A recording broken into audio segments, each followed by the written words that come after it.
Bonjour à tous, on se retrouve pour un nouveau Texama Show, comme d'habitude pour l'actualité informatique et technologique de la semaine. On a pas mal d'actualités très variées cette semaine-ci, avec notamment le fait que vous avez OpenAI qui voudrait racheter Chrome, oui, ça implique pas mal de choses. Vous avez Windows qui va enfin faire revenir Recall, je vous rappelle cette fonctionnalité qui fait que ils enregistrent tout ce qui se passe sur votre écran. Nous avons évidemment des news au niveau carte graphique avec la sortie de la RTX 5060 Ti. Il y a plus de tests qui ont été faits entre le modèle 8 Go et 16 Go, on va en parler. Et puis d'autres news en tout genre, vous avez une table des matières dans la description ainsi que sur la barre de lecture.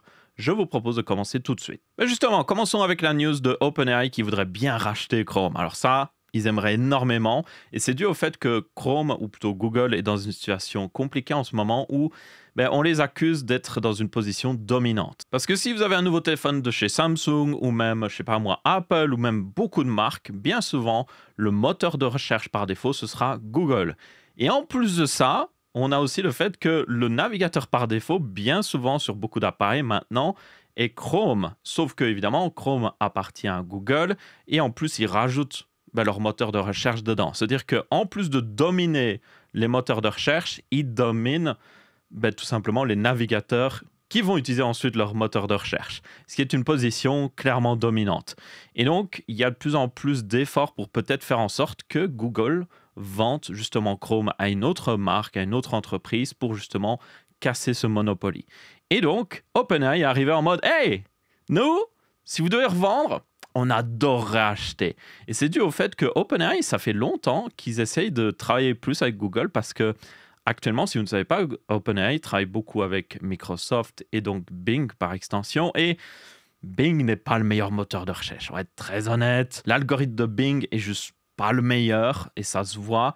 Et du coup, OpenAI, les données qu'ils récupèrent de Bing sont intéressantes pour entraîner encore plus leur modèle d'IA, mais ne sont pas aussi bonnes que s'ils avaient, par exemple, Google et leurs algorithmes qui sont clairement supérieurs et qui leur permettraient d'avoir encore plus de données de meilleure qualité. Parce que s'ils achètent Chrome, eh bien, ils gagneraient accès à tous les utilisateurs Chrome.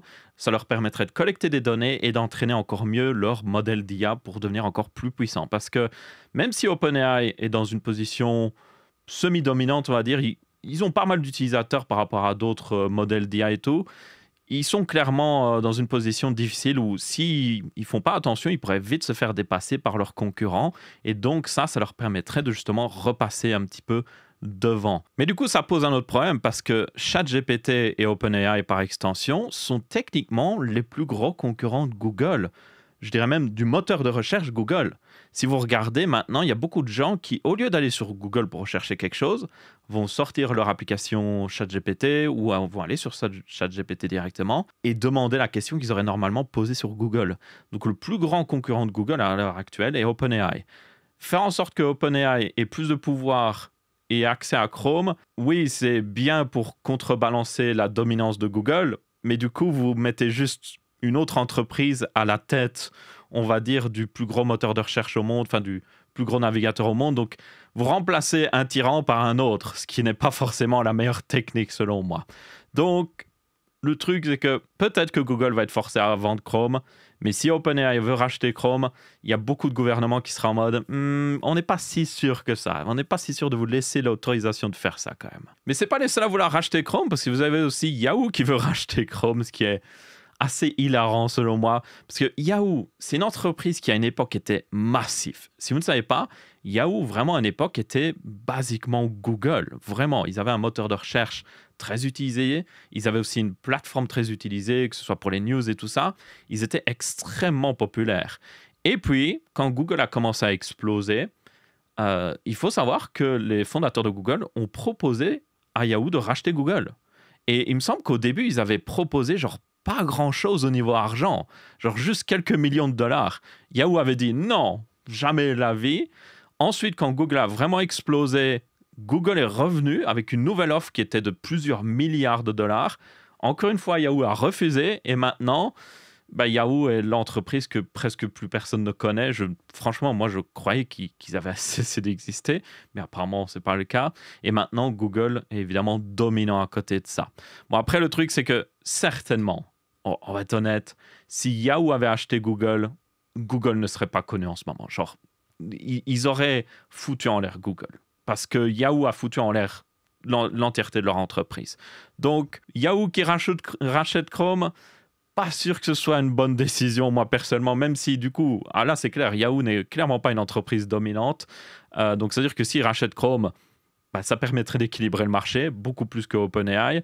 Mais à côté de ça, à mon avis, ouais, il foutra en l'air Chrome derrière. Donc, je ne suis pas sûr que ce soit une bonne solution. Peut-être une autre entreprise. Peut-être une entreprise européenne, ça, ce serait pas mal, même si le gouvernement américain, évidemment, refuserait catégoriquement un tel rachat. Ce serait, selon moi, certainement l'une des meilleures solutions pour équilibrer un petit peu les choses. Ensuite, nous avons Windows qui va faire revenir Recall. Ils ont commencé à le tester évidemment dans la branche de test, donc de preview de Windows, mais ça va revenir très prochainement dans la prochaine version de Windows, certainement l'une des premières updates de 2025. Peut-être ce sera la 25H1, quelque chose comme ça. Ils essayent de faire plusieurs updates chaque année pour information, et donc ce serait le plus logique ici. Et donc, pour ceux qui se demandent directement, alors déjà, qu'est-ce que c'était Recall, hein? Je vous rappelle que Recall était une fonctionnalité qui arrivait avec Copilot+. Copilot+, est un ensemble de fonctionnalités accélérées par IA qu'ils avaient mis dans Windows. Beaucoup de ces fonctionnalités étaient très gadgets, on est honnête. Recall, lui, à côté, par contre, c'était pas tellement gadget, c'était plus ça faisait peur. Parce que le principe de Recall, c'est qu'il, littéralement, se souvenait de tout ce que vous faites sur votre PC pour que vous puissiez retrouver l'information plus facilement dans le futur. Si vous avez regardé un film où on voit, je redonne le même exemple, mais pour moi ça illustre bien, vous avez regardé un film, il y avait une moto rouge dans le film, et puis 2 jours plus tard, vous êtes en mode « Ah, cette moto rouge que j'ai vue dans ce film, elle était vraiment jolie, quoi. Je me demande ce que c'est. » Vous allez sur l'application Recall, vous lui dites « Hey, c'est quoi la moto rouge que j'ai vue là 2 jours dans un film ?» Et hop, Recall peut aller rechercher dans les informations qu'il a collectées pour justement vous répondre à votre question. Dans le principe, très pratique. Dans la pratique, par contre, pas forcément une bonne chose parce que, évidemment, Windows est Windows, Microsoft est Microsoft, et ils l'ont fait de la pire manière possible. Alors, en gros, Recall fonctionne de la manière suivante. Il prend de manière périodique des screenshots de ce qui se passe sur votre écran. Et en plus de ça, il utilise un algorithme pour tout simplement détecter le texte sur ce qu'il a pris en photo pour justement récupérer de tout le texte. Donc là, par exemple, là j'ai un article, il récupérerait tout ce texte-là et le mettrait dans un fichier texte tout simplement. Comme ça lui permet de aussi rechercher via le texte et pas juste via les images. Mais il a toujours l'image comme référence derrière. Le truc, c'est que le texte et les images, par défaut, dans la première version de Recall, étaient dans un dossier non chiffré. Littéralement, n'importe qui avec un accès sur le PC pouvait aller voir l'entièreté des choses enregistrées par Recall. Donc quand il y a des journalistes qui se sont rendus compte de ça, et que beaucoup de gens ont commencé aussi à dire non, je ne veux pas de ça sur mon PC, Microsoft est revenu en arrière. Et c'est pour ça que Recall n'est pas arrivé tout de suite. Parce qu'en plus, Recall aurait été activé par défaut, hein, pour information.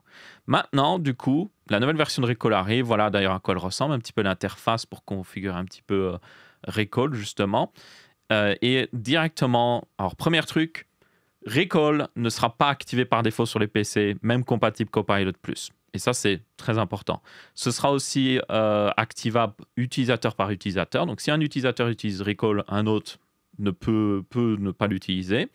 Vous n'aurez pas besoin d'un compte Microsoft. Vous n'aurez pas besoin d'une connexion Internet. Et les données ne seront pas traitées en ligne, soi-disant, selon eux, à voir évidemment.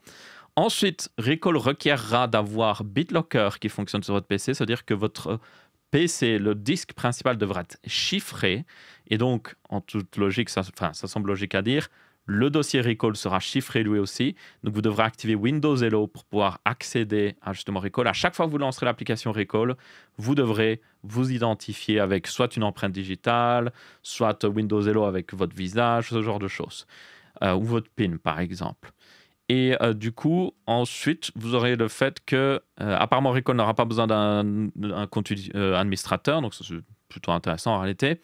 Et il pourra être entièrement désinstallé, même si par défaut, il est, comme je le dis, désactivé. Donc là, selon moi, ils l'ont fait correctement.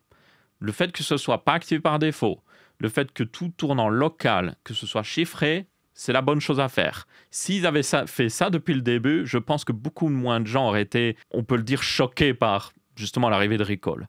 Mais bon, Microsoft reste Microsoft, et le problème de Microsoft, c'est que bien souvent, voilà, ils font pas les choses de la bonne manière directement, jusqu'à quand que les gens se plaignent, et puis là, ils sont en mode « Oh mince, on aurait peut-être dû le faire correctement. » Mais bref, dans tous les cas, Recall ne sera pas obligé à être utilisé. Et si vous voulez l'utiliser parce que vous trouvez ça intéressant, mais ma foi, tant mieux.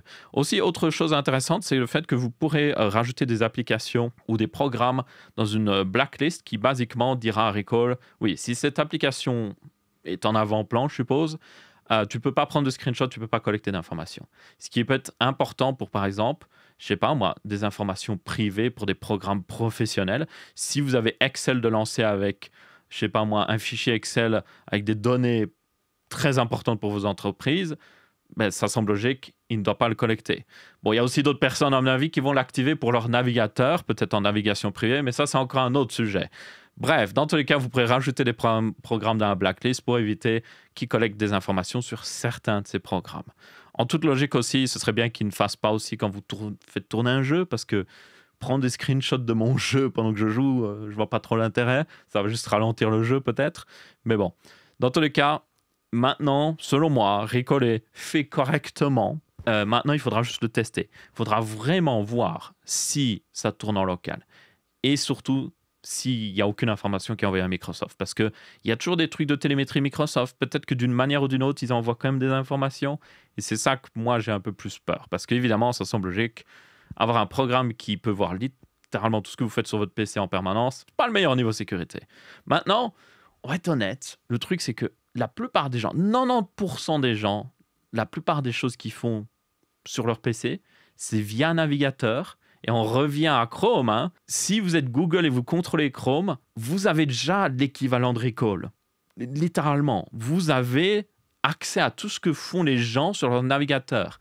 Et même quand vous passez en navigation privée, ça a été prouvé que Chrome regarde quand même ce que vous faites et collecte des informations.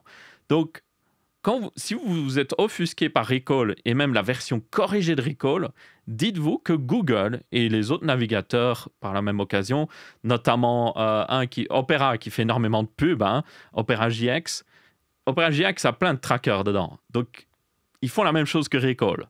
Et toutes ces données leur permettent de vous envoyer des pubs. Donc, si vous êtes offusqué par Recall, vous devriez être offusqué par votre navigateur, clairement. Et peut-être penser à utiliser un autre navigateur comme par exemple chez moi, je sais pas moi, Firefox, même si ces derniers temps, Firefox est en train de prendre une mauvaise direction aussi. Donc, ouais. Ensuite, il est l'heure de parler des deals de la semaine. Donc, je vous rappelle, c'est une nouvelle catégorie sur le Texama Show. Je vous montre des deals, selon moi, très intéressants de la semaine. Je rappelle évidemment que c'est des liens affiliés, donc ça permet de soutenir la chaîne. Donc, merci d'avance si vous les utilisez. Et du coup, sans plus tarder, on commence. En réalité, il n'y a pas d'énormes deals très intéressants cette semaine-ci. J'essaye de me concentrer sur le hardware. Je tiens à le préciser, je ne vais pas mettre des deals pour des tables de jardin ou je ne sais quoi. Donc ici, on a toujours le Thermalright Assassin X120R qui est toujours vendu à 21,29 €. Si vous avez un refroidissement par défaut AMD, Intel et que vous voulez avoir un meilleur refroidissement, plus silencieux, c'est l'un des meilleurs refroidissements CPU qui existent sur le marché. Et il coûte seulement 21,29 €. Vous avez 2 ventilateurs, très bon refroidissement. Voilà, si vous voulez mettre à jour un petit peu un vieux PC avec un meilleur refroidissement, allez-y, c'est une très bonne option, pas cher, très rapide à installer. Ensuite, on a un écran de chez AOC. Alors, le nom sur Amazon, mais c'est vendu par Amazon directement. AOC No Data Available. Je pense que quelqu'un a un peu merdé sur le listing. Mais c'est un écran 27 pouces Full HD, Fast IPS, très important, 180 Hz. Et qui, comme vous pouvez voir, est plutôt sympa. Et alors, ils disent qu'il a le support de l'HDR, mais voilà, ça ne doit pas être un HDR très impressionnant pour un écran à 100 €. Mais si vous avez besoin d'un petit écran gaming, enfin petit, quand même 27 pouces, si vous avez besoin d'un nouvel écran gaming, ou même un écran secondaire, honnêtement, et que vous voulez qu'il soit à plus de 60 Hz, parce que peut-être que votre écran principal est déjà à 120 ou même 180 Hz, ça peut être un très bon choix. Ça permettra d'afficher facilement quelques programmes en plus, ou tout simplement pour quelqu'un qui a un budget très serré, ça peut être un bon petit écran gaming à rajouter à son setup. Et encore une fois, Fast IPS, donc une bonne dalle au niveau couleur et surtout au niveau temps de réponse. Et puis vous avez quand même du 180 Hz, donc franchement, vraiment pas mal. Pour juste 109 €, voilà des années, ce genre d'écran aurait coûté genre 500 balles minimum. Et justement, en parlant de 500 balles, le prochain écran coûte 500 balles, mais il a vous allez voir des fonctionnalités incroyables parce que c'est le LG Ultra Gear, peu importe le nom parce que c'est toujours un rallonge. C'est un 27 pouces 4K, 240 Hz, Et si vous le voulez, si vous êtes en mode « Ah, je vais jouer à CSGO, pas besoin d'avoir du 4K », vous pouvez le passer en 1080p 480 Hz. C'est selon moi l'écran parfait pour quelqu'un qui joue à des jeux vidéo, surtout très nerveux, très compétitif, mais qui aussi, à côté de ça, travaille sur son PC. Il fait de l'édition vidéo, il fait de l'édition photo. Et là, vous avez besoin justement d'une grande densité de pixels. C'est pas pour tout le monde, clairement. Il supporte aussi d'ailleurs le DisplayPort 2.1. Mais si vous rentrez dans ce cas d'utilisation, c'est l'écran parfait pour vous. Et c'est selon moi l'écran ultime avant de passer à de l'OLED. Parce qu'évidemment, là, on est à la limite de l'OLED. Et avant la promotion, pour information, il était à 700 € normalement sur les autres sites web. Donc 700 €, là, je dirais, peut-être regarder plus un écran OLED. Mais à 500 €, là, je suis en mode, OK, là, on est à la limite de l'OLED, mais on a le meilleur écran IPS, littéralement, pour beaucoup de gens. Le seul défaut aussi, c'est qu'il fait 27 pouces. Moi, s'il faisait 32 pouces, ce serait l'écran parfait pour moi en réalité. Mais 27 pouces, c'est un peu petit. Mais bon, chacun ses préférences aussi. 27 pouces, certaines personnes, c'est largement suffisant. Si vous avez une bonne vue, 4K 27 pouces, ça le fait. Et ensuite, on a, selon moi, l'un des meilleurs objectifs que vous pouvez acheter pour la monture I, donc Sony en full frame pour information, donc pas juste APS-C, ici ça supporte le full frame. Et pourquoi j'en parle? Parce que j'aime assez bien tout ce qui est photo et caméra. J'en parle pas souvent sur la chaîne Texama, mais c'est quelque chose qui me passionne. Et c'est aussi l'un des premiers objectifs Sony E full frame que j'ai acheté, et que si vous avez regardé une vidéo Texama et que vous avez des plans d'un produit ou autre chose, ça a forcément été fait sur cet objectif. Littéralement, je l'utilise tout le temps. Et donc, c'est un objectif de 24 mm à 105 mm pour information, avec un aperture constant de f4. Ça peut paraître bas, mais pour information, en full frame f4, c'est largement suffisant, surtout si vous allez juste filmer des produits ou même prendre des photos de personnes. Surtout si vous prenez en photo plusieurs personnes, c'est mieux d'avoir, selon moi, une aperture de f4, comme ça vous êtes sûr d'avoir un meilleur focus si les personnes ne sont pas exactement sur le même plan focal. Enfin bref, dans tous les cas, c'est un excellent objectif. Le seul problème, c'est qu'il coûte la peau des fesses.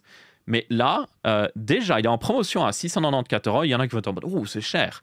Pour un objectif full frame Sony, ça va. Surtout qu'il fait de la partie de la gamme G qui est meilleure. Donc, meilleure optique, plus nette et tout ça. Mais en plus, en ce moment, Sony a une offre de remboursement. Donc, vous avez jusqu'à 200 € remboursés jusqu'au 31 juillet. Donc, il y a largement le temps. Et là, ça va le faire passer. Et vous pouvez voir d'ailleurs selon les prix ici, il n'a jamais été aussi bas, cet objectif. Dans les X derniers mois, le mieux, c'était 809 €. Et en plus, maintenant, avec cette promotion de 200 € qui s'ajoute à ça, vous pouvez l'avoir pour moins de 500 €. Et c'est vendu par Amazon. Ce n'est pas un vendeur tiers, tout ça. Donc, c'est-à-dire que c'est directement des stocks qui viennent de chez Sony. Donc, pour ce prix-là, pour un tel objectif, si vous avez un appareil Sony full frame, notamment que ce soit les A7 Mark III, Mark IV ou autre chose, même les A7C notamment qui sont très compacts, c'est un excellent objectif que vous pouvez avoir qui correspond très bien pour la photo selon moi, mais aussi le travail vidéo, comme j'ai dit, il est stabilisé et tout. Excellent objectif. C'est mon préféré de toute la gamme Sony que j'ai acheté personnellement. Et j'en ai acheté pas mal. Il y en a toujours qui traînent là. Des fois, on peut les voir en vidéo. C'est mon préféré, et de loin. Donc, si vous êtes dans ce cas-là et que vous étiez à la recherche justement peut-être d'un objectif Sony, allez-y. C'est certainement l'un des meilleurs deals que j'ai jamais vu sur un objectif en ligne. Genre vraiment, c'est une réduction qui est incroyable. Ensuite, j'ai deux deals qui, selon moi, sont très sympathiques, mais j'ai pas de lien affilié. Donc, c'est-à-dire que si vous les achetez en suivant le lien dans la description ou autre chose, je ne gagne rien. Je tiens à le préciser. Mais c'est juste que c'est, selon moi, deux excellents deals. Et notamment, vous avez l'Alienware 34 pouces avec une dalle QD OLED qui est en promotion, que vous pouvez l'avoir maintenant pour 587 €. C'est un écran 21/9 34 pouces. C'est, selon moi, l'un des meilleurs écrans OLED que vous pouvez acheter. Il reste encore très bon même à l'heure actuelle. Et du coup, il faut combiner un code qui est Gaming Monitor 8 pour l'avoir en promotion, pour information, parce que du coup, ça rajoute encore 50 € de réduction en plus de la réduction normale. C'est l'un des... C'est pas le meilleur écran OLED à l'heure actuelle, mais c'est un des premiers qui a vraiment, selon moi, apporté la révolution de l'OLED sur les écrans. Vous avez aussi une garantie étendue par Alienware pour le burn-in, et il reste très bon avec une dalle qui est à 165 Hz, une résolution de 3440 pixels par 1440. C'est un excellent écran. Franchement, si je faisais pas du YouTube, c'est le genre d'écran que j'aurais, parce que 21/9, quand on fait des vidéos en 16/9, c'est pas très pratique. Mais c'est le genre d'écran que j'aurais clairement acheter personnellement. Et puis à côté de ça, vous avez aussi le Mac Mini en reconditionné. Alors, les trucs reconditionnés sur le site d'Apple, pas sur les autres sites. Sur le site d'Apple, c'est basiquement comme neuf. Genre, littéralement, ils le remettent dans une nouvelle boîte et tout ça. Vous avez la garantie que c'est comme s'il était neuf. Et du coup, vous avez le nouveau Mac Mini M4 à 589 € au lieu de 699 €. Donc, ça fait une réduction de 110 €. Vous avez 16 Go de RAM parce que maintenant, il y a 16 Go par défaut. 256 Go de stockage, mais tenez compte que techniquement, le stockage n'est pas soudé. Donc, vous pouvez techniquement l'upgrade via des marques tierces ou juste vous brancher un SSD externe et puis c'est bon. Donc, franchement, ça, si quelqu'un recherche une petite machine très puissante pour de l'édition vidéo, de l'édition photo, ce genre de choses, mais pas vraiment du gaming, mais voilà, vous avez besoin d'un petit PC qui consomme rien, qui fait pas de bruit, c'est parfait pour vous. Donc ça, c'est un excellent deal. Encore une fois, c'est pas un lien affiliate parce que j'ai clairement pas des liens affiliate Apple, mais j'ai vu ce deal-là et j'étais en mode, ouais, ça c'est très intéressant. Ensuite, on a une news selon moi très décevante de la part de Synology. Alors, par transparence, je tiens à préciser que j'ai déjà fait une vidéo par le passé où j'avais reçu un NAS Synology gratuitement avec des disques durs. Donc, je tiens à le préciser par transparence. Mais ici, vous allez le voir, c'est de toute façon une news négative pour Synology parce qu'ils ont précisé alors, récemment, et ça a été confirmé par eux, que avec leur nouveau modèle de 2025 de Synology Plus, donc ce sont leurs meilleurs NAS, en gros, ils allaient tout simplement restreindre le type de disque dur que vous pouvez utiliser pour avoir toutes les fonctionnalités du système d'exploitation Synology. Donc en gros, si vous n'utilisez pas un disque dur Synology, littéralement de la marque Synology, vous ne pourrez pas faire certaines choses avec vos disques sur ces nouveaux NAS de 2025. Notamment, vous ne pourrez pas vérifier l'état de vie, comme ils le disent. Donc oui, des informations smart, un truc de base qui existe depuis je ne sais combien d'années, vous ne pourrez pas le voir. Il n'y aura pas d'analyse, en tout cas, de la durée de vie du disque dur. Vous ne pourrez pas dupliquer des volumes, selon eux. Vous n'aurez pas des mises à jour automatiques du firmware des disques durs et il y aura d'autres restrictions au niveau aussi de la création, notamment de nouvelles poules de stockage ou autre chose. Donc, basiquement, ils mettent en place un DRM si vous n'utilisez pas leur disque officiel. Et ce qui est ridicule avec ça, parce que c'est vraiment ridicule, c'est le fait que Synology ne fabrique pas leurs disques eux-mêmes. Les disques Synology sont fabriqués par des fabricants de disques durs que vous connaissez tous, genre Seagate, Western Digital et tout ça, quoi.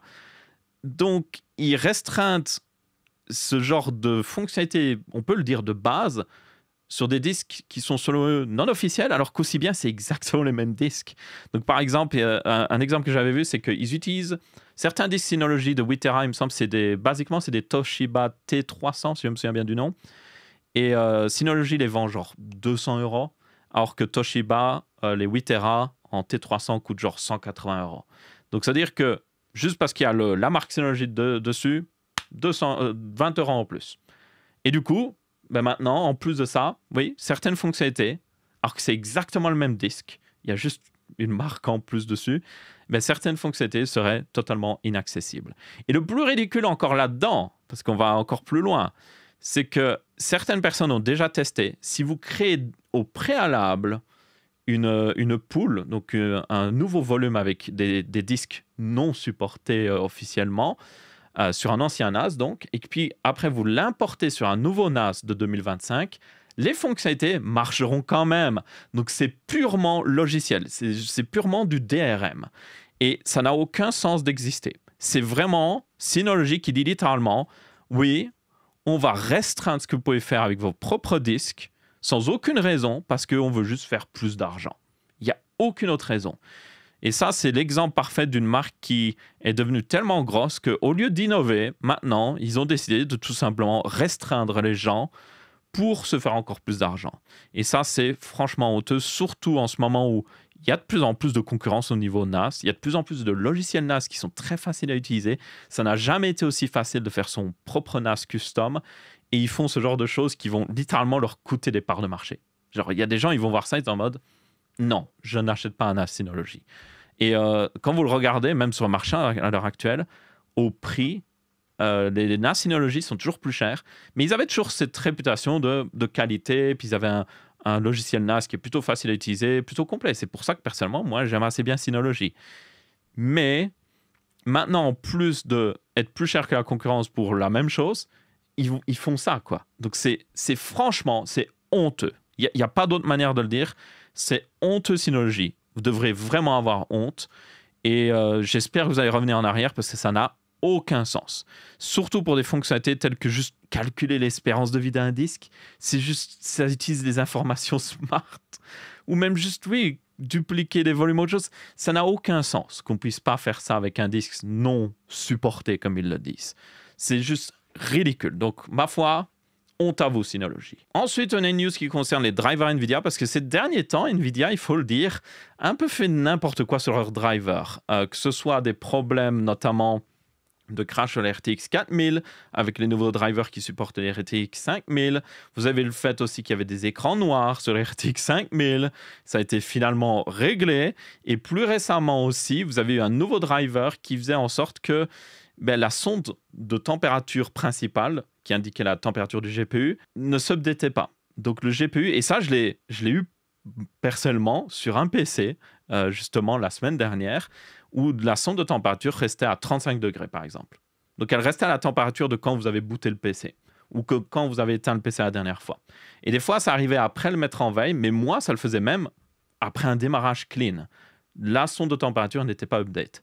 Et ça, alors, pour beaucoup de personnes, pas forcément un problème, mais si vous avez du water cooling ou si vous avez un profil de ventilateur custom, forcément, si vous êtes dans un MSI Afterburner, MSI était en mode « Oh, mais non, le GPU est à 35 degrés », alors qu'aussi bien vous étiez en pleine charge dans Cyberpunk et que le GPU n'était pas à 35 degrés.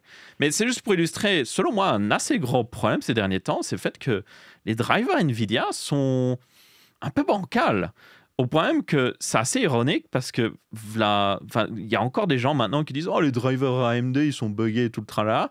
Et les drivers AMD, il faut le savoir, ces derniers temps, ces dernières années, je le dirais même, sont plutôt bien foutus, ils sont plutôt stables. Et ils sont très complets. Le logiciel AMD, par exemple, a tout un truc d'overclocking intégré qui marche hyper bien. Et maintenant, à côté de ça, avec NVIDIA, surtout avec la sortie des RTX 5000, vous avez des problèmes sur problèmes qui continuent d'arriver avec chaque nouveau driver, ce qui est abusé. Ce n'est pas des problèmes qui vont affecter tous les gens qui utilisent les drivers, mais ça montre juste qu'il y a peut-être un problème chez NVIDIA de qualité, d'assurance, de juste vérifier qu'un driver est, selon moi, suffisamment stable avant de juste le diffuser à tout le monde. Et ça, peut-être qu'il devrait passer un petit peu plus de temps et dépenser un peu plus de ressources là-dessus. Ce qui est encore plus étonnant quand on voit qu'NVIDIA est l'une des entreprises les mieux cotées au monde maintenant. Ils ont beaucoup plus d'employés qu'AMD. Ils ont clairement les ressources de tester un driver avant de le sortir. Et pourtant, il y a des problèmes qui arrivent comme ça. Et ça montre de plus en plus, justement, aussi un ras-le-bol de la part des gens de se dire que, oui, NVIDIA, vos cartes graphiques coûtent hyper cher. Vous avez du mal à innover pour ce que les gamers veulent, en tout cas, juste de la puissance brute, peut-être plus de VRAM et tout ça. Et en plus, à côté de ça, vous avez des drivers qui sont buggés, vous avez des cartes qui ont des connecteurs qui brûlent, hein, vous avez toujours ce connecteur 12 pins qui est nul à chier, on peut le dire. Et on a d'autres petits problèmes en tout genre comme ça. Donc, qu'est-ce qui se passe, NVIDIA? Qu'est-ce que vous êtes en train de faire?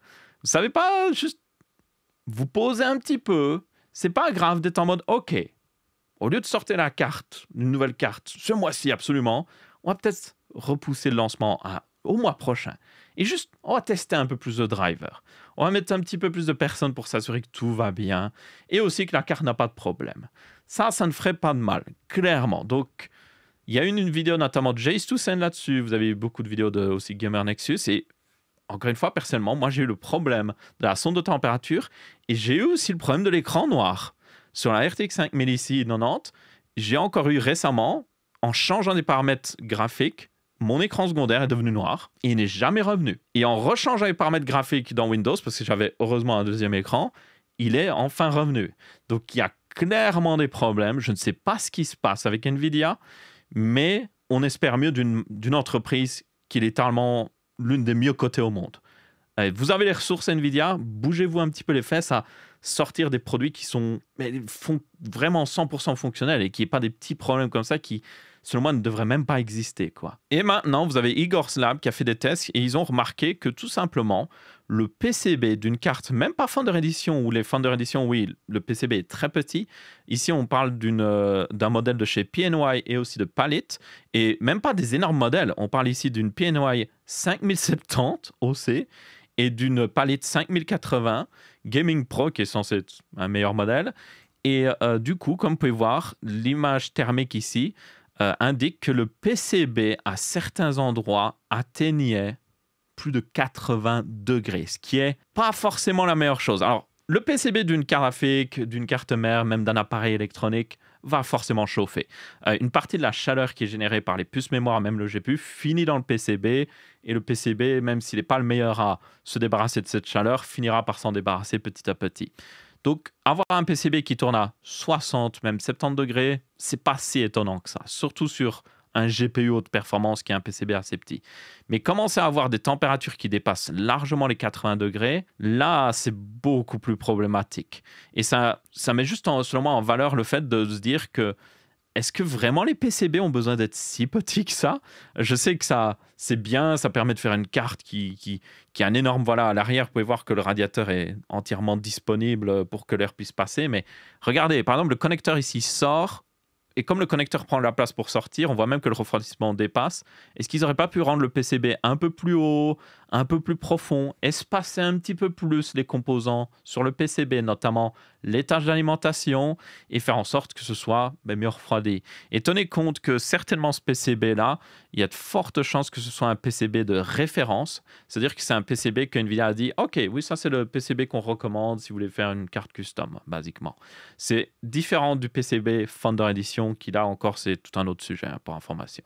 Mais oui, est-ce que peut-être le fait de miniaturiser autant les composants, de serrer trop de trucs sur le PCB, est-ce qu'on n'atteindrait pas une limite qu'on ne devrait pas se rapprocher? Parce que pour ceux qui se demandent qu'est-ce qui va se passer, mais l'ennemi numéro 1 de l'électronique, il faut le savoir, c'est les cycles de chaleur.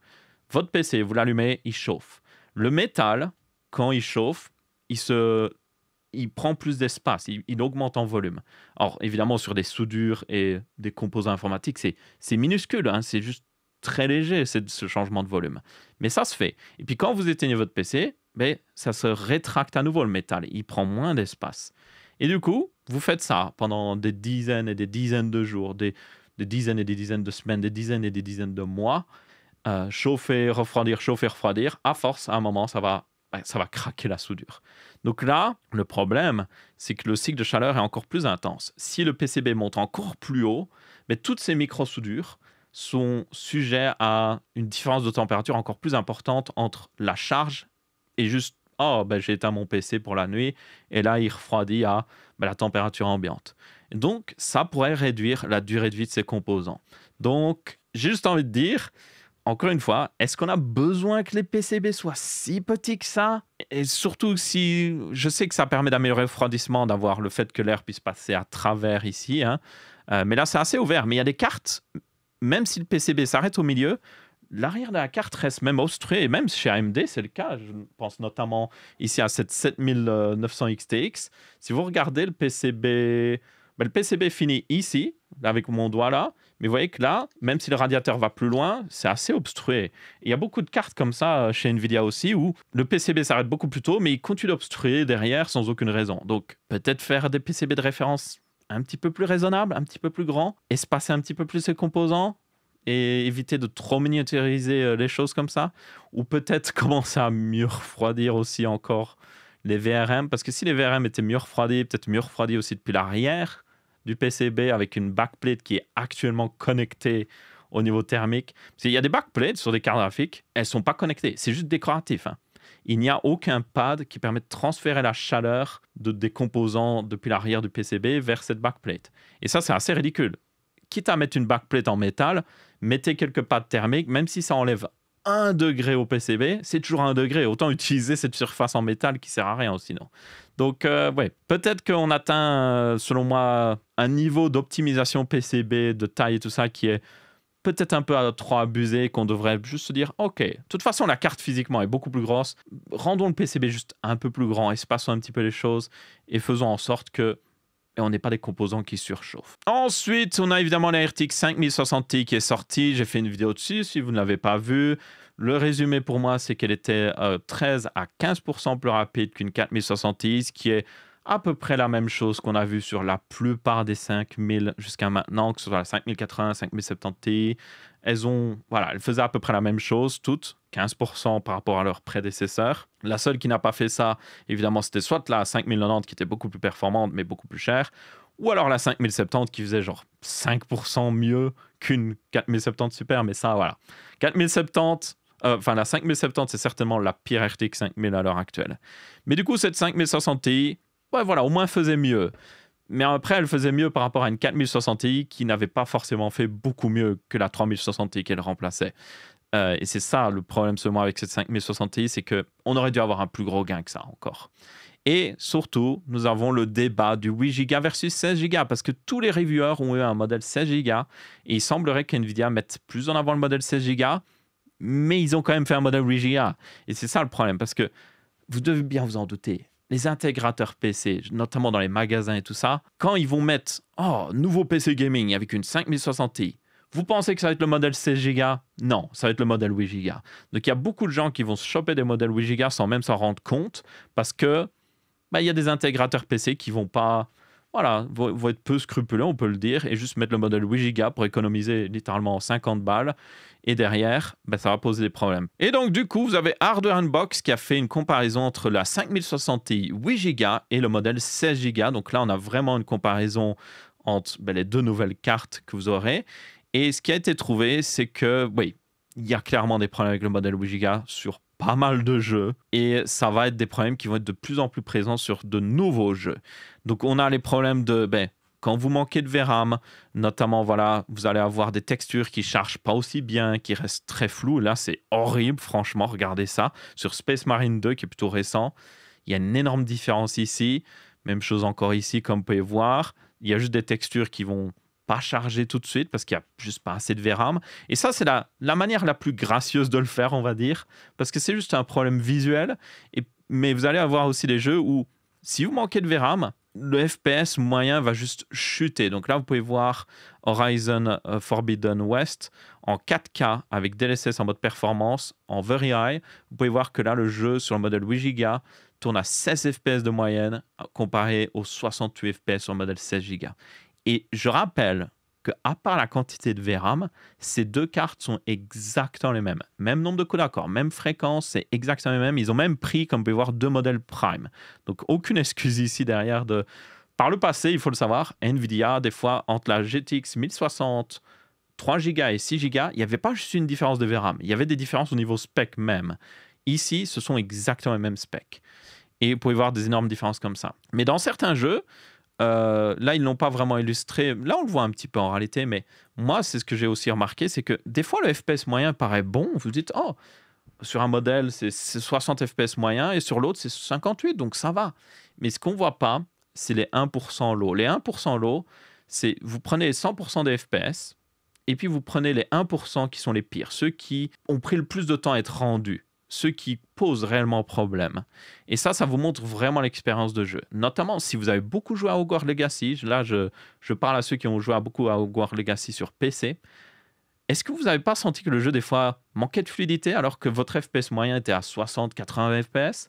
Mais c'est dû au fait que le jeu est plutôt mal optimisé et les 1% low sont toujours beaucoup plus bas que le FPS moyen. Moi, dans mes tests, souvent, les 1% low sur Hogwarts Legacy, si je tourne à 80 FPS moyen, les 1% low vont être à 30-40, ce qui est indicatif d'une mauvaise expérience, clairement. Bien, avec le modèle 8 Go, ce qu'on ne voit pas, c'est que le FPS moyen, des fois, va être bon. Vous dites, je suis à 60 FPS, c'est bon. Mais les 1% low vont être beaucoup plus bas qu'un modèle avec plus de VRAM parce que, tout simplement, il va avoir des lag spikes, il va avoir des freezes, ou quand le jeu manque de VRAM, d'un coup, il atteint la limite de VRAM, il y a un freeze, il libère de la VRAM parce qu'il n'a pas trop le choix pour charger des nouveaux trucs, et puis là, le FPS remonte à la normale. Et quand vous regardez juste le FPS moyen, vous êtes en mode, c'est bon, on a un bon FPS. Mais si vous regardez les 1% low, vous êtes en mode, non. Il y a quelque chose. Il y a des freezes, c'est pas une bonne expérience. Et c'est justement ce que j'ai vu dans mes tests. Et c'est là que justement ce qu'illustre assez bien Hardware Unbox. Et c'est quelque chose qui peut arriver. Là, il a fait des tests en 4K Vous avez justement Hogwarts Legacy en 1440p. Et là, justement, encore une fois, quand je disais que Hogwarts Legacy a vraiment des mauvais 1% low, vous voyez que là, c'est 54 versus 35 avec même le modèle 16 Go. Alors que Horizon Zero Dawn, comme vous pouvez voir sur le modèle 16 Go, c'est 68 versus 62. Ça, c'est l'exemple d'un jeu fluide, réellement fluide. Là, même avec le modèle 16 Go, c'est un peu bancal. Mais avec le modèle 8 Go, par contre, là, c'est juste horrible. Donc là, Nvidia va dire certainement, oui, mais vous n'êtes pas censé jouer en 4K sur une 5060 Ti. Mais la 5060 Ti, aux dernières nouvelles, ce mois, est prévue pour la 1440p. Et oui, Hogwarts Legacy n'est pas un jeu parfaitement optimisé, mais même sur d'autres jeux en 1440p, ils ont pu remarquer justement cette différence. On a, comme vous pouvez voir, même Indiana Jones, qui est un jeu pourtant très récent. Et Indiana Jones est vachement bien optimisé. Les développeurs d'Indiana Jones sont parmi, selon moi, les meilleurs dans l'industrie. C'est les mêmes développeurs qui ont fait Doom Eternal, pour information, et Doom, le nouveau, le remake, le reboot, on peut dire en quelque sorte, qui sont deux jeux très bien optimisés, au point même que des fois, vous pouvez les faire tourner littéralement sur des PC patates, ces deux jeux. Mais même Indiana Jones, on voit des problèmes comme ça, même en 1080p. Donc, non, pas d'excuse. Selon moi, pas d'excuse. Vous pouvez voir ce graphique montre le taux d'FPS moyen sur le modèle 8 Go et le modèle 16 Go, et on voit clairement une différence. Et encore une fois, ce n'est pas une différence due à des specs différents ou autre chose, c'est purement la VRAM. Donc Nvidia, faites la bonne chose. Arrêtez ce modèle 8 Go. Juste arrêtez de le produire. Dites juste, ok, on va arrêter de le produire parce que c'est juste un mauvais choix pour les gamers et on est désolé d'avoir juste créé ce modèle. Et aussi, malheureusement, on a la 5060 qui va arriver avec 8 Go de VRAM. Elle aurait dû avoir 12 Go de VRAM. Il n'y a juste aucune excuse là-dessus. Donc ouais, justement, on peut en parler. Les RTX 5060 vont sortir le 19 mai, donc juste avant le Computex. Et évidemment, elles vont avoir... Alors, selon moi, les specs sont intéressantes. On a une augmentation de quand même de plus de 25% du nombre de coups d'accord. On a une meilleure fréquence. On a de la GDDR7 qui est beaucoup plus rapide. Donc, même si le bus mémoire est limité à 128 bits, maintenant, on passe de 272 Go à la seconde à 448. Donc, c'est vraiment... Les specs sont bien meilleurs. Mais, et c'est un grand mais, Nvidia s'est dit, non, on va pas vous mettre plus de VRAM. On est radin. On va seulement mettre la même quantité qu'avant, c'est-à-dire 8 Go. Et il faut le savoir que du coup, la 5060 utilise 4 puces de 2 Go, certainement, pour avoir 8 Go. Il existe des puces de 3 Go en GDDR7. Oui, elles doivent coûter plus cher, c'est logique. Mais s'ils avaient mis 4 puces de 3 Go, ça donnerait une carte avec 12 Go de VRAM. Elle serait plus confortable et beaucoup plus future-proof. La seule raison pour laquelle Nvidia ne fait pas ça, selon moi, enfin, il y a plusieurs raisons. Économiser de l'argent sur le coût de production, ce qui permet de sortir la carte pour moins cher. Donc là, vous pourriez dire, oh ben, Nvidia pense aux consommateurs, il faut une carte pour moins cher et tout ça. Sauf que pour moi, c'est un cadeau empoisonné parce qu'on le sait très bien, on l'a vu avec la 5060 Ti, même des jeux en 1080p ont des problèmes de VRAM. Il y a des jeux, ben, c'est la réalité des choses, ils sont mal optimisés. Et souvent, c'est des gros jeux AAA qui viennent de gros studios parce qu'ils ont des temps limités de développement, ils ont des ressources limitées, ils ne peuvent tout simplement pas optimiser parfaitement les jeux. C'est clairement un problème avec l'industrie des jeux vidéo, mais c'est une réalité. Et Nvidia connaît très bien cette réalité. Ils peuvent nous dire que 8 Go de VRAM, c'est suffisant si les développeurs font bien leur travail. On sait très bien que les studios de développement économiseront, couperont les coins, et derrière, l'optimisation ne sera pas faite. Et du coup, un modèle 8 Go va être limité dans le futur. Et ça, même si techniquement Nvidia a raison, ils ont tort. Et pour moi, le débat n'existerait même pas si Nvidia était en mode « Ok, on met 12 Go de VRAM. » Oui, la carte va coûter plus cher. Peut-être qu'au lieu de 300 €, enfin $300, elle va coûter 330 $. Mais derrière, au moins, on aurait une carte qui serait future-proof et qui serait vraiment intéressante. Surtout que, je le redis encore une fois, vu l'augmentation du nombre de coups d'accord, elle va certainement être intéressante au niveau performance.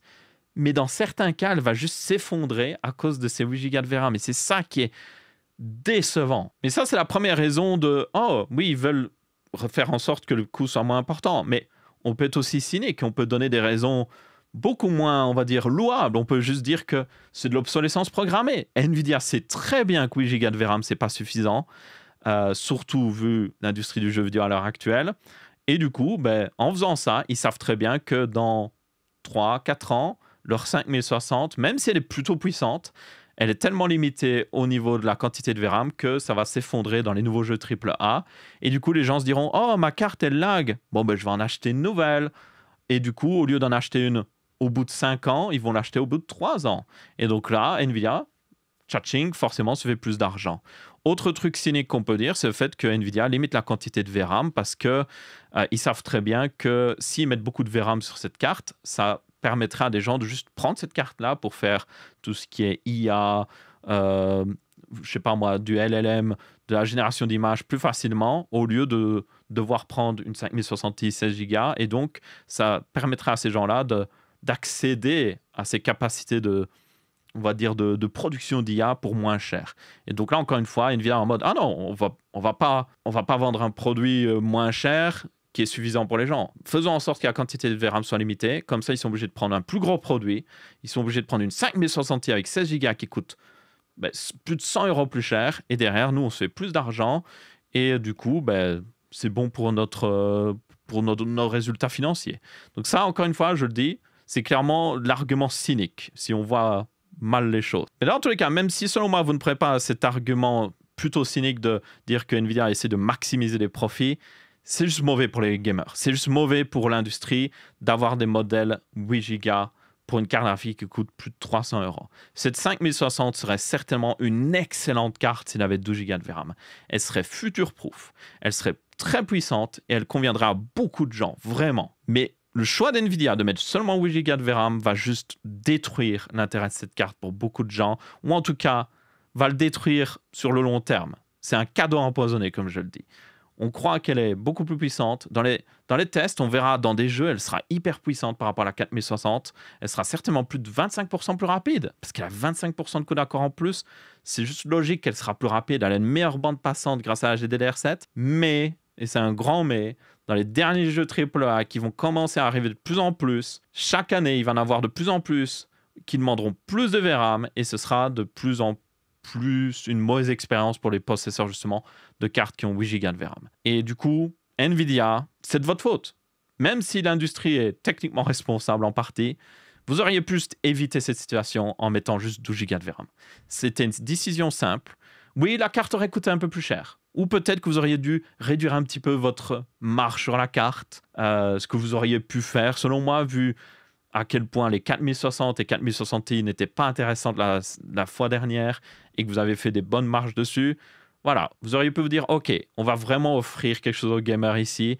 Aussi, l'air de rien, en faisant une bonne 5060, ça promouvoit vos technologies. C'est-à-dire qu'il y a plus de gens qui auraient DLSS 4. Là, maintenant, ça va limiter le nombre de ventes de la 5060. Oui, elle sera toujours certainement la carte la plus populaire, mais imaginez à quel point elle aurait pu être beaucoup plus populaire s'il avait juste une quantité de VRAM respectable. Mais non, c'est pas le cas. Et donc, pour moi, c'est décevant. Je le dis, c'est vraiment décevant. Et je suis déçu de la part d'NVIDIA d'avoir fait ça. Mais je tiens aussi à préciser que AMD prévoit de faire un modèle 8 Go de la RX 9060. Il n'est toujours pas trop tard, AMD, pour annuler ce modèle-là. Ne le sortez pas, parce que si vous le faites, vous faites exactement la même chose qu'NVIDIA. Et pour moi, il n'y a pas d'excuse aussi pour une AMD de ce côté-là. Parce que je sais qu'il y a des gens qui vont dire que oui, AMD, il se préoccupe plus des gens. Mais si AMD se préoccupe vraiment des gamers, ils ne vont pas sortir une 9060 XT ou même non XT qui a seulement 8 Go de VRAM. Parce que c'est juste pas assez de VRAM. On le sait très bien. On a vu les tests. Et si AMD aussi le fait, pour moi, AMD n'est pas meilleur qu'NVIDIA, clairement. Même si NVIDIA fait beaucoup, selon moi, de problèmes ces derniers temps, que ce soit les drivers et tout ça. Mais ouais, AMD, si vous regardez, voilà votre chance de faire mieux. Mais vous n'avez qu'une chance. Si vous la gâchez, vous n'êtes pas mieux qu'NVIDIA, franchement. Et justement, on a une news au niveau de la RX 9070 GRE de AMD qui est maintenant officielle en Chine. Donc oui, elle est sortie. Comme on peut voir, il y a même des modèles custom de même de grandes marques comme Asus ou même des modèles avec des waifus, si vous le voulez, ma foi.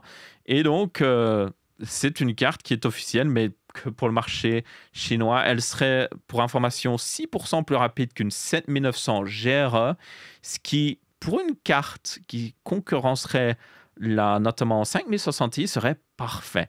Sauf que, non, déjà, c'est qu'une carte pour le marché chinois. En plus, elle sort pour information 4499 RMB, ce qui donne un prix de... Alors, si vous convertissez en euros, ça donne 550 euros. Après, évidemment, s'il est importé en Europe et tout ça, ça coûterait encore plus cher s'il gardait le même prix de base. Maintenant, ce n'est pas les marchés qui se font dessus, hein. Mais dans tous les cas, ouais, premièrement, pourquoi seulement la Chine? Ce serait pour moi une 9070 GRE avec 12 Go de VRAM serait parfaite pour concurrencer la 5060 Ti vers 400 euros. Ce serait parfait. Genre très bonne puissance, quantité de VRAM suffisante, ce serait parfait. Mais il la sort que pour la Chine. Et à côté de ça, les specs qu'on suppose pour la 9060 XT, ça demande à être confirmé, mais les specs supposés indiquent que la 9060 XT sera, voilà, pas forcément la plus rapide, même si la fréquence de base est beaucoup plus haute. Mais surtout, le problème avec la 9060 XT, c'est ce modèle 8 Go. Et ça, je le redis encore une fois, si vous sortez un modèle 8 Go AMD, ne venez pas vous étonner que tout simplement les gens sont en mode « mais qu'est-ce que vous faites ?» et que vous ayez du mal à concurrencer à Nvidia. Je le redis encore et encore. Je vais faire une vidéo d'ailleurs sur la 7900 XTX, la vidéo conclusion « Oh, je suis passé sur une carte graphique AMD ». Et un des chapitres de cette vidéo, ça va être tout simplement le fait que, selon moi, l'un des problèmes d'AMD, c'est que, littéralement, quand vous voyez par exemple des programmes professionnels, quand vous êtes développeur pour un programme professionnel, que ce soit Blender et tout ça, vous êtes développeur pour un jeu vidéo, si vous regardez le marché actuellement, vous allez voir sur Steam Chart qui utilise quoi comme carte graphique, la plupart des gens, vraiment la plupart, la majorité, utilisent des cartes graphiques NVIDIA. Donc si vous avez des ressources limitées, si vous ne pouvez pas dépenser trop de temps à développer pour optimiser pour du matériel que la plupart des gens n'ont même pas, ben vous ne le faites pas tout simplement. Et c'est ça le problème d'AMD. Ils peuvent sortir des très bonnes cartes. Derrière, des fois, leurs performances, même si la carte est très puissante, leurs performances ne sont pas bonnes dans certains programmes juste parce que le développeur n'a pas eu le temps d'optimiser. Et c'est le cas notamment avec les programmes professionnels et certains jeux. Et ça, c'est un problème de, tout simplement, part de marché. Si AMD avait plus de part de marché, s'il y avait plus de gens avec des GPU AMD, les développeurs seraient plus enclins à se dire « Ok, oui, il y a beaucoup de gens avec cette carte, on va optimiser pour ça. » Sauf que, non. Ils ont fait une énorme réussite avec la 9070 XT notamment parce qu'elle était à un bon prix, elle était en stock, ce qui était une sacrée différence par rapport à Nvidia. Donc là, ils ont eu une énorme réussite, mais j'ai peur qu'ils vont se reposer sur leur laurier comme ils l'ont bien souvent fait par le passé et ils vont juste merder sur la 9060 et la 9060 XT surtout. Là, c'est pas le temps de se reposer sur vos lauriers AMD. Vous êtes dans une situation compliquée. Même si vous sortez une carte meilleure, vous ne devez pas juste faire en sorte qu'elle soit un peu meilleure ou un peu moins chère. Il faut qu'elle batte l'offre NVIDIA sans aucun débat. Il ne doit y avoir aucun débat de se dire « Oui, mais NVIDIA… » Non, ça doit être… Non, la carte AMD, directement. Parce que derrière, ça permettrait d'en vendre beaucoup plus déjà. Ça permettrait d'augmenter la part de marché, ce qui est hyper important pour AMD à l'heure actuelle. Je le répète encore une fois, s'il y a plus de part de marché, vous avez plus de développeurs qui développent pour vous, vous avez plus de jeux optimisés pour vous, et à terme, ça vous donne plus de force, on va dire, par rapport à vos concurrents. Et donc, ils ont absolument besoin de ça. Ensuite, on a aussi Intel qui existe toujours, si vous ne savez pas, et notamment, vous avez Intel qui pourrait sortir un modèle 24 Go de le Arc B580. Alors, il y a toujours des rumeurs comme quoi peut-être qu'il y a une carte Battle Match, donc d'où vient le B, hein, plus puissante qui pourra arriver dans le futur, mais voilà, on ne sait pas trop. En tout cas, je trouve qu'il y aurait totalement la place sur le marché à l'heure actuelle parce que la B580, pour information, est plus puissante en moyenne qu'une 4060 et elle a aussi plus de VRAM, elle a 12 Go de VRAM. Ici, un modèle 24 Go de VRAM, overkill, ça ne sert à rien. Autant la Nvidia est radin au niveau VRAM, autant mettre 24 Go de VRAM sur une B580, pour la plupart des gens, sert à rien. Le cas d'utilisation pour ce modèle 24 Go, c'est évidemment tout ce qui est tout simplement IA, LLM, génération d'images. Ça permettrait de faire tourner des modèles plus lourds, en tout cas plus lourds au niveau d'utilisation VRAM, sur des plus petites cartes et donc d'optimiser un petit peu les choses. Donc c'est la seule raison pour laquelle elle existerait, on va être honnête. C'est pas pour les gamers. Mais je me dis que s'ils baissent le prix de la B580 de 12 Go à réellement 250 € en Europe, parce qu'actuellement en Europe elle est à 319 €, ce qui est mauvais prix, on va être honnête. Mais s'ils la mettent à 250 €, ce qui est peut-être pas forcément possible parce que je sais pas leur coût de production, il faut le savoir. Mais s'ils le font, et que derrière ils sortent une Arc B780 ou B770, peu importe le nom, pour 350, 400 euros, qui serait beaucoup plus puissante, avec 16 Go de VRAM, ils pourraient concurrencer la 5060 Ti et même la 9060 XT d'AMD peut-être. Mais bon, je ne sais pas s'ils vont le faire et voilà. C'est un petit peu le truc que je me dis. On ne sait pas trop avec Intel, honnêtement, ce qu'ils essayent de faire. Ils sont là, ils font des trucs intéressants, mais voilà, il va leur falloir peut-être un peu plus d'efforts pour vraiment s'imposer, parce que là, surtout en Europe, les gens sont juste en mode ok, oui, je suppose que ça existe, mais c'est juste un peu trop cher. Et enfin, on a une petite dernière news d'update par rapport à Framework qui a du coup lancé les précommandes pour leur Framework Laptop 12. Je vous rappelle que c'est une version moins chère de leur ordinateur modulaire. Et du coup, il est plus petit, donc il fait 12 pouces forcément. Alors, c'est du 12, quelque chose pouces parce que c'est du 16 dixième pour info. Il utilise aussi du coup des composants plus bas de gamme, on va dire. Notamment, vous pouvez voir qu'il utilise des anciens Core Intel 13015U. C'est suffisant pour les gens qui prendraient ce genre de PC. Mais du coup, le problème, c'est que le prix de ce PC sans RAM et sans du coup stockage est quand même de 569 euros. Et si vous prenez un modèle préconfiguré, donc ce que beaucoup de gens feraient, il va vous coûter quand même, pour le plus petit modèle avec 8 Go de RAM, 512 Go de stockage, il va quand même vous coûter 849 euros. C'est cher, c'est vraiment cher. Et une partie du prix s'est retrouvée, au final, l'ordinateur s'est retrouvé plus cher à cause de, selon moi, de décisions assez discutables, on peut le dire. Notamment sur le fait que si on regarde du coup dans la précommande, la version DIY, on peut voir que le SSD, quand vous regardez le prix des SSD, ça coûte la peau des fesses, genre 500 Go, 109 euros. Alors, on est très loin des prix Apple, mais 109 euros, moi je peux avoir pratiquement un SSD 2 Tera pour ce prix-là, en NVMe M.2. Donc la raison, c'est parce que ça utilise un SSD, comme vous pouvez voir, M, et ce M indique que c'est tout simplement un SSD plus court, c'est un 2230, c'est les mêmes SSD que dans le Steam Deck, dans la ROG Ally, et donc c'est de là d'où vient l'augmentation du prix. Ce genre de SSD coûte plus cher parce qu'ils sont plus petits. Et donc là, je me dis, est-ce que c'était le bon choix d'aller vers un modèle 12 pouces? Parce que aussi, je me dis, 12 pouces, est-ce qu'il existe beaucoup d'ordinateurs 12 pouces? Pas vraiment. Donc, c'est-à-dire qu'une dalle 12 pouces au niveau écran, c'est plutôt rare et spécifique. Donc, en général, par exemple, des ordinateurs 14 pouces, il y en a beaucoup. 15 pouces, 16 pouces, il y en a beaucoup. Donc, c'est-à-dire qu'il existe, de la part des constructeurs de dalles, d'écrans, il existe beaucoup d'options au niveau de ces dalles, qui seront du coup moins chères, forcément. Plus il y a de concurrence, plus les prix sont intéressants. Mais là, du coup, un modèle 12 pouces, est-ce qu'il y a beaucoup de concurrence au niveau dalle? Pas si sûr. Je me dis, est-ce que vraiment réduire la taille à 12 pouces permettait d'économiser tant que ça? Parce que derrière, bah oui, le SSD coûte plus cher. La dalle, au niveau écran, à mon avis, doit coûter peut-être pas plus cher, mais le même prix qu'une dalle 13 pouces. Est-ce qu'ils n'auraient pas pu faire un 13 pouces en plastique? Parce que là, le châssis est en plastique. Et juste dire, voilà, OK. Parce que rendre le châssis plus grand, il y a deux choses en rendant le châssis plus grand, il y a deux choses qui changent. Oui, la carte mère va être un peu plus grande, ou juste vous allez changer un peu la forme de la carte mère pour qu'elle soit un peu plus genre étirée. Mais ça, en général, voilà, si vous étirez un peu plus la carte mère, ça va être à peu près le même prix. Le châssis en tant que tel, comme c'est du plastique, oui, ça coûte un peu plus cher, mais un châssis en plastique de passer de 12 à 13 pouces, ça va pas augmenter le prix tant que ça.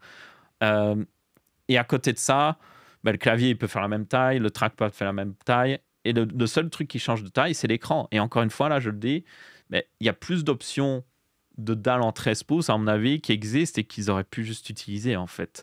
Donc là, je me dis, est-ce que vraiment ils économisent en allant à du 12 pouces? Ou est-ce que derrière, au final, avec notamment l'augmentation du prix des SSD, ça casse, en fait, le truc.